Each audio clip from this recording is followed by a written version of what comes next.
नमस्कार दोस्तों, कैसे हैं आप सभी लोग। आशा है आप अच्छे होंगे। दोस्तों आज हम लोग बात करेंगे केवीएस पीआरटी और केवीएस टीजीटी की। जैसा कि कल हम लोगों ने इस पे बात किया था कि केवीएस पीआरटी में पेडागोजी से कितने मार्क्स आते हैं और केवीएस टीजीटी में कितने मार्क्स आते हैं। तो केवीएस टीजीटी में आपको हम कल बताए थे कि 40 मार्क का यहाँ से पूछता है, पेडागोजी से सिर्फ यहाँ का रहता है। और पीआरटी में कितना मार्क रहता है, 60 मार्क का पेडागोजी रहता है। तो उसी को कवर करेंगे हम लोग।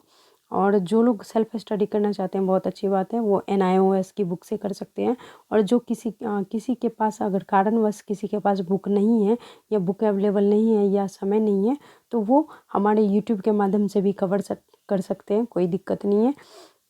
क्योंकि वहीं से सारी टॉपिक उठाई गई है जो भी आपके सिलेबस में है, केवीएस के सिलेबस में है। तो यहाँ से तैयारी कर सकते हैं।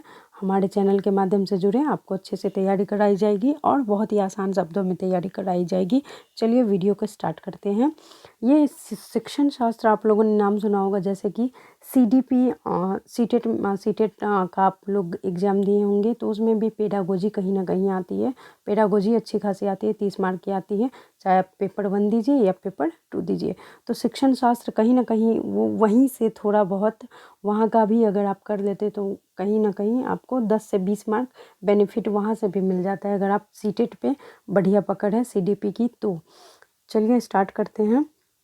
ये दोस्तों शिक्षण शास्त्र का सबसे पहला जो है प्रारूप, इसमें शिक्षण यानी कि मेन तो यही है, शिक्षण शास्त्र। शिक्षण जिसको अंग्रेजी में क्या कहते हैं, टीचिंग कहते हैं। यहाँ पे देखिए आसान शब्दों में लिखा गया है, तो ये नहीं कि आप इसको स्किप करते जाइए, हाँ ये हमको तो पता ही है, ऐसा नहीं है। क्योंकि जो चीज़ें पता भी होती हैं वो भी क्या होता है, कभी कभी हम लोग दिमाग से निकल जाता है। तो कुछ भी चीज़ों को छोड़ना नहीं है, चाहे वो आसान हो या कठिन हो।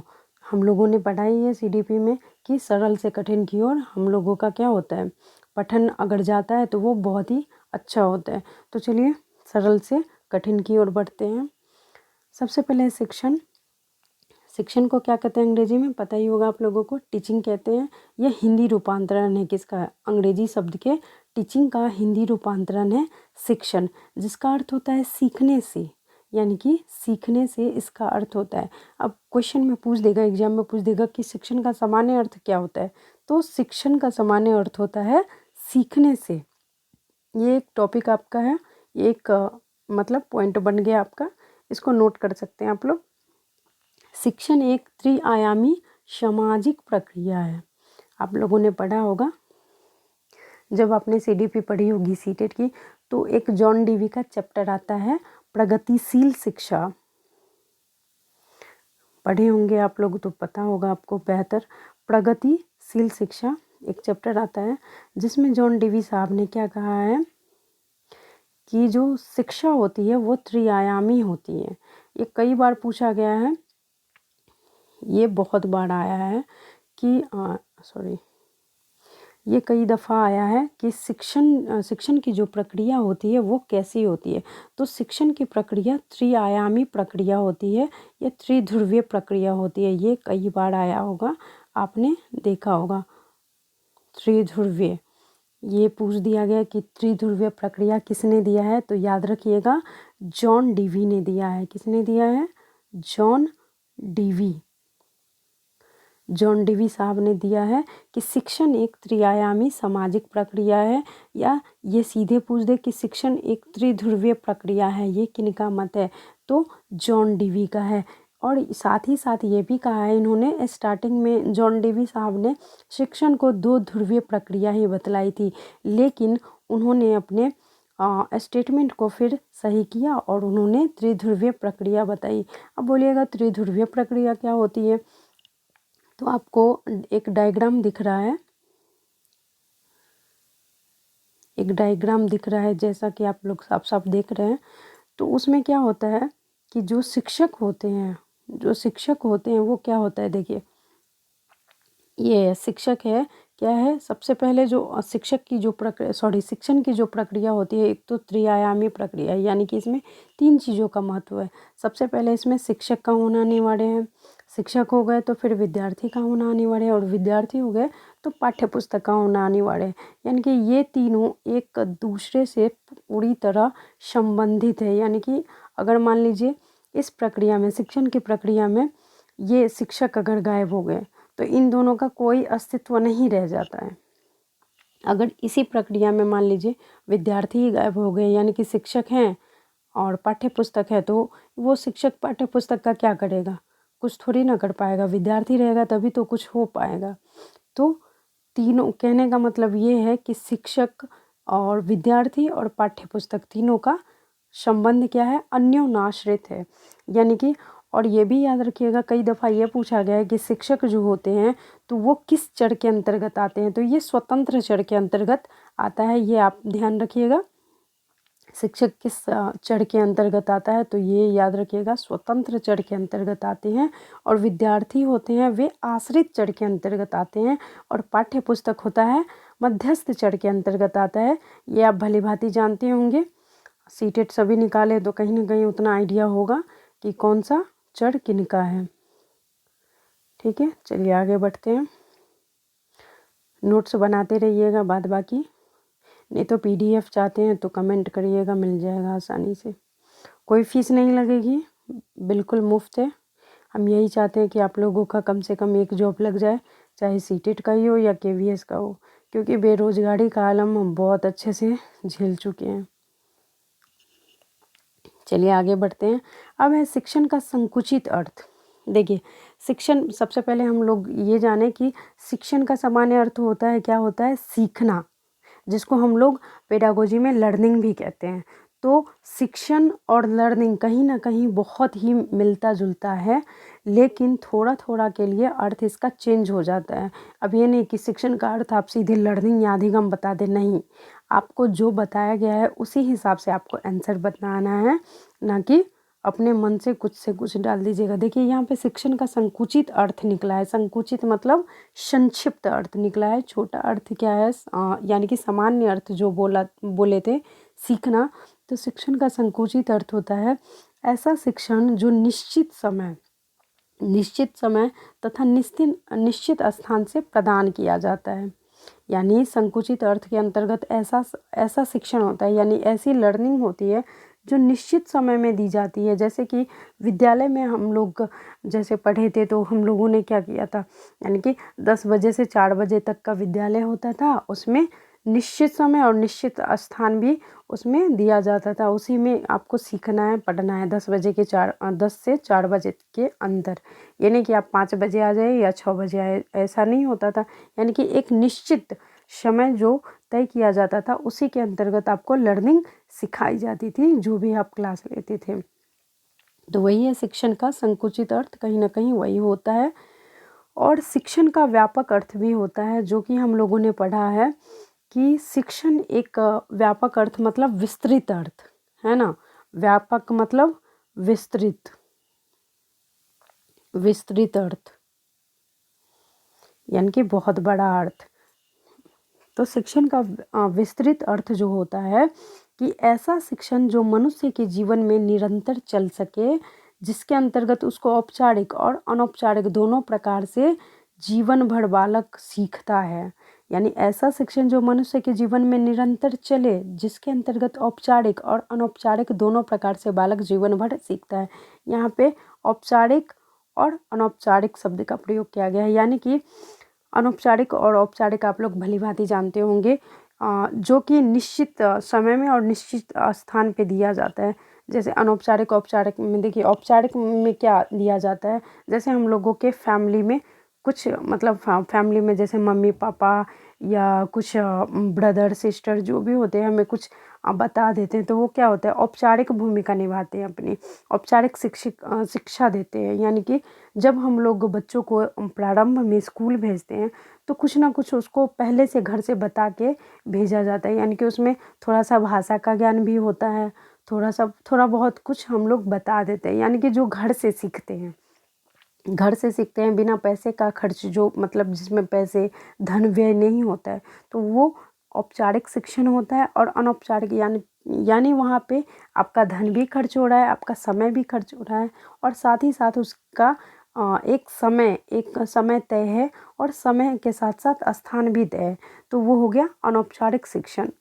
तो ठीक है, तो शिक्षण व्यापक का अर्थ यही होता है कि जब बालक क्या करता है, औपचारिक और अनौपचारिक स्थिति के अंतर्गत दोनों तरह का लर्निंग वो जीवन भर सीखते रहता है, यानी कि जीवन भर सीखते रहता है, जीवन भर सीखते रहता है। यानी कि उसका जब मान लीजिए स्कूल पीरियड ख़त्म हो जाता है तो फिर वो कॉलेज जाता है, कॉलेज के बाद क्या करता है, पीएचडी करने का मन होता है तो वो भी करता है। यानी कि वो कभी सीखना बंद नहीं करता है, अगर उसकी एज भी हो गई है तो भी वो सीख सकता है, या तो औपचारिक ढंग से या अनौपचारिक ढंग से, यानी कि सीखना वो कभी बंद नहीं करता है।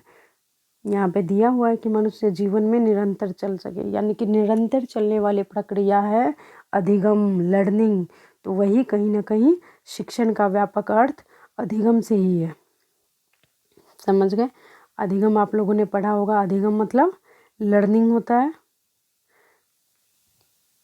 और लर्निंग का भी व्यापक अर्थ नहीं है, सॉरी, लर्निंग का व्यापक अर्थ क्या होता है, हम लोगों ने पढ़ा है कि अधिगम जो होती है सतत चलने वाली प्रक्रिया होती है और यह गर्भ से कर्म तक चलते रहता है, यानी कि जब तक जीवन समाप्त नहीं होता तब तक चलते रहता है।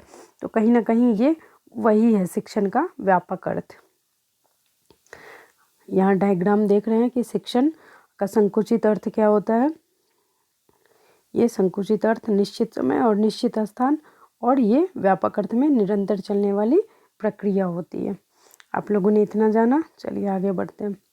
इसकी थोड़ी सी परिभाषा देख लीजिएगा, ये याद थोड़ा सा करना पड़ेगा क्योंकि प्रश्न में दे दिया जाता है कि आप बताइए कि गेज के अनुसार गेज महोदय ने शिक्षण के संबंध में क्या कहा था। तो गेज महोदय ने, इनका महत्वपूर्ण यही दो परिभाषा है, एक गेज का और एक बीओ स्मिथ का, वो याद कर लीजिएगा, इतना हार्ड नहीं है। शिक्षण एक प्रकार का पारस्परिक प्रभाव है जिसका उद्देश्य है दूसरे व्यक्ति के व्यवहारों में वांछित परिवर्तन लाना। और हमने कहीं ना कहीं अधिगम में क्या पढ़ा था कि अधिगम व्यवहार के कारण व्यवहार में परिवर्तन होता है, कहीं ना कहीं पढ़े होंगे। ये गिलफोर्ड महोदय का कहना था कि अधिगम व्यवहार के कारण व्यवहार में परिवर्तन है। तो कहीं ना कहीं देखिए, ये यहाँ पे गेज महोदय ने क्या कहा है कि शिक्षण एक प्रकार का पारस्परिक प्रभाव है जिसका उद्देश्य दूसरे व्यक्ति के व्यवहार में वांछित परिवर्तन लाना है। शिक्षण का वही अर्थ तो होता है, जैसे मान लीजिए कोई अभद्र व्यवहार करते रहता है, जिसके पास शिक्षा नहीं होती है तो वो क्या करता है, जिसके पास ज्ञान नहीं होती है, शिक्षा नहीं होता है, वो अभद्र व्यवहार कहीं ना कहीं पहले करते रहता है। अगर वही चीज़ें उसको समझ में आती है कि हाँ उस स्थिति में उसको क्या करना है क्या नहीं करना है, तो उसमें क्या होता है, व्यवहार में परिवर्तन आ जाता है ना। तो उसी को क्या कहते हैं, शिक्षण। उसका शिक्षण का व्यापक अर्थ वहाँ पे ये होता है, यानी यदि व्यक्ति के व्यवहार में परिवर्तन आ जाता है तो वो शिक्षण है। समझ गए? अब देखिए बीओ स्मिथ ने क्या कहा है। बीओ स्मिथ ने कहा है कि शिक्षण अधिगम को उत्प्रेरित करने की एक पद्धति है। याद रखिएगा, ये शिक्षण अधिगम को उत्प्रेरित करने वाली एक पद्धति है। तो यहाँ पे भी ये कहना चाहते हैं कि शिक्षण और अधिगम कहीं ना कहीं एक ही है, उत्प्रेरित करती है, यानी कि प्रेरणा देती है कि आप सीखो। तो शिक्षण और अधिगम कहीं ना कहीं बहुत ही इक्वल है। और देखिए आगे बढ़ते हैं, शिक्षण के प्रकार। ये शिक्षण का प्रकार है। शिक्षण के प्रकार में सबसे जो महत्वपूर्ण है, तीन ही सब मुख्य तरह के शिक्षण के अंतर्गत आता है, बाद बाकी भी आता है तो वो ज़्यादा महत्वपूर्ण नहीं है, इसीलिए मैंने उसको स्किप किया। क्योंकि देखिए मैं बार बार ये कहती हूँ कि पढ़ने से ज़्यादा ज़रूरी है कि आपको क्या नहीं पढ़ना है। तो उन चीज़ों को लेके अगर आप अच्छे से रणनीति बना के अगर पढ़िएगा तो क्या होगा, वो बहुत ज़्यादा बेनिफिट मिलेगा आपको। तो दिमाग में ये रखिए कि क्या आपको पढ़ना है और क्या नहीं पढ़ना है। ये नहीं कि इतना 600 पेज का 700 पेज का नोट बना लिए और वो पढ़ा का पढ़ा रह गया। नहीं, आप उतना ही लिमिट में बनाइए जितना आप पढ़ सकें और जो आपके लिए बेनिफिट करता है, यानी कि बना के रख दिए और वो कोई काम का ही नहीं है। तो उतना ज़्यादा हैवी नोट्स नहीं बनाना है, सही बनाना है, कम बनाना है, लेकिन सॉलिड बनाना है। चलिए आगे बढ़ते हैं। शिक्षण के प्रकार। देखिए ये है एक तंत्रात्मक शिक्षण। अब एक तंत्रात्मक शिक्षण क्या होता है? इस शिक्षण में शिक्षक का स्थान प्रधान होता है। यानी कि एक तंत्रात्मक शिक्षण जब कभी भी स्टार्ट होता है तो इसमें जो शिक्षण का स्थान होता है प्रधान होता है तथा छात्र का स्थान गौण होता है। यानी कि इसमें क्या होता है? प्रधान होता है का मतलब एक तंत्रात्मक शिक्षण में क्या हो जाएगा कि शिक्षक इसमें क्या होंगे? सक्रिय हो जाएंगे। शिक्षण की इस प्रक्रिया में, एक तंत्रात्मक शिक्षण की प्रक्रिया में शिक्षण क्या हो जाएगा? सक्रिय रहता है और बच्चे क्या होते हैं? इसमें गौण रहते हैं, यानी कि निष्क्रिय रहते हैं। ये निष्क्रिय होते हैं बच्चे। और लोकतंत्रात्मक शिक्षण में क्या हो जाता है? ये देखिए, लोकतंत्रात्मक शिक्षण जिसको प्रजातांत्रिक शिक्षण भी कहा जाता है। तो लोकतंत्रात्मक शिक्षण में क्या होता है? लोकतंत्रात्मक शिक्षण में क्या होता है? यह मानवीय संबंधों पर आधारित होता है। लोकतंत्रात्मक शिक्षण को प्रजातांत्रिक शिक्षण भी कहा जाता है। प्रजातांत्रिक, वो तांत्रिक नहीं, प्रजातांत्रिक, यानी कि लोकतांत्रिक जिसको कहते हैं। तो यह मानवीय संबंधों के आधार पर क्या रहता है? यह मानवीय संबंधों के आधार पर आधारित रहता है। और शिक्षण के दौरान क्या होता है इसका? शिक्षण के दौरान शिक्षक छात्र एक दूसरे को प्रभावित करते हैं। लोकतंत्रात्मक शिक्षण के आधार पर क्या होता है? यह मानवीय संबंधों पर आधारित होता है। और शिक्षण के दौरान शिक्षक छात्र एक दूसरे को प्रभावित करते हैं। यानी कि इसमें छात्र और शिक्षक दोनों ही क्या रहते हैं? इसमें छात्र और शिक्षक दोनों ही एक्टिव रहते हैं। ठीक है, ज़्यादा कुछ हार्ड है नहीं। फिर है हस्तक्षेप शिक्षण। लास्ट है हस्तक्षेप शिक्षण। हस्तक्षेप शिक्षण, इस शिक्षण में क्या होता है? छात्र के साथ मित्रवत व्यवहार करते हैं। हस्तक्षेप शिक्षण कितना आसान है। इस शिक्षण के आधार पर आपसे पूछ दिया जाएगा कि हस्तक्षेप शिक्षण से तात्पर्य है, तो इसके अंतर्गत छात्र के साथ मित्रवत व्यवहार करते हैं। मित्रवत व्यवहार करना मतलब छात्रों के साथ दोस्ती के साथ पेश आते हैं, उसी के हिसाब से उसको अच्छे से पढ़ाया जाता है, समझाया जाता है। ये था दोस्तों हम लोगों का शिक्षण शास्त्र का पहला टॉपिक।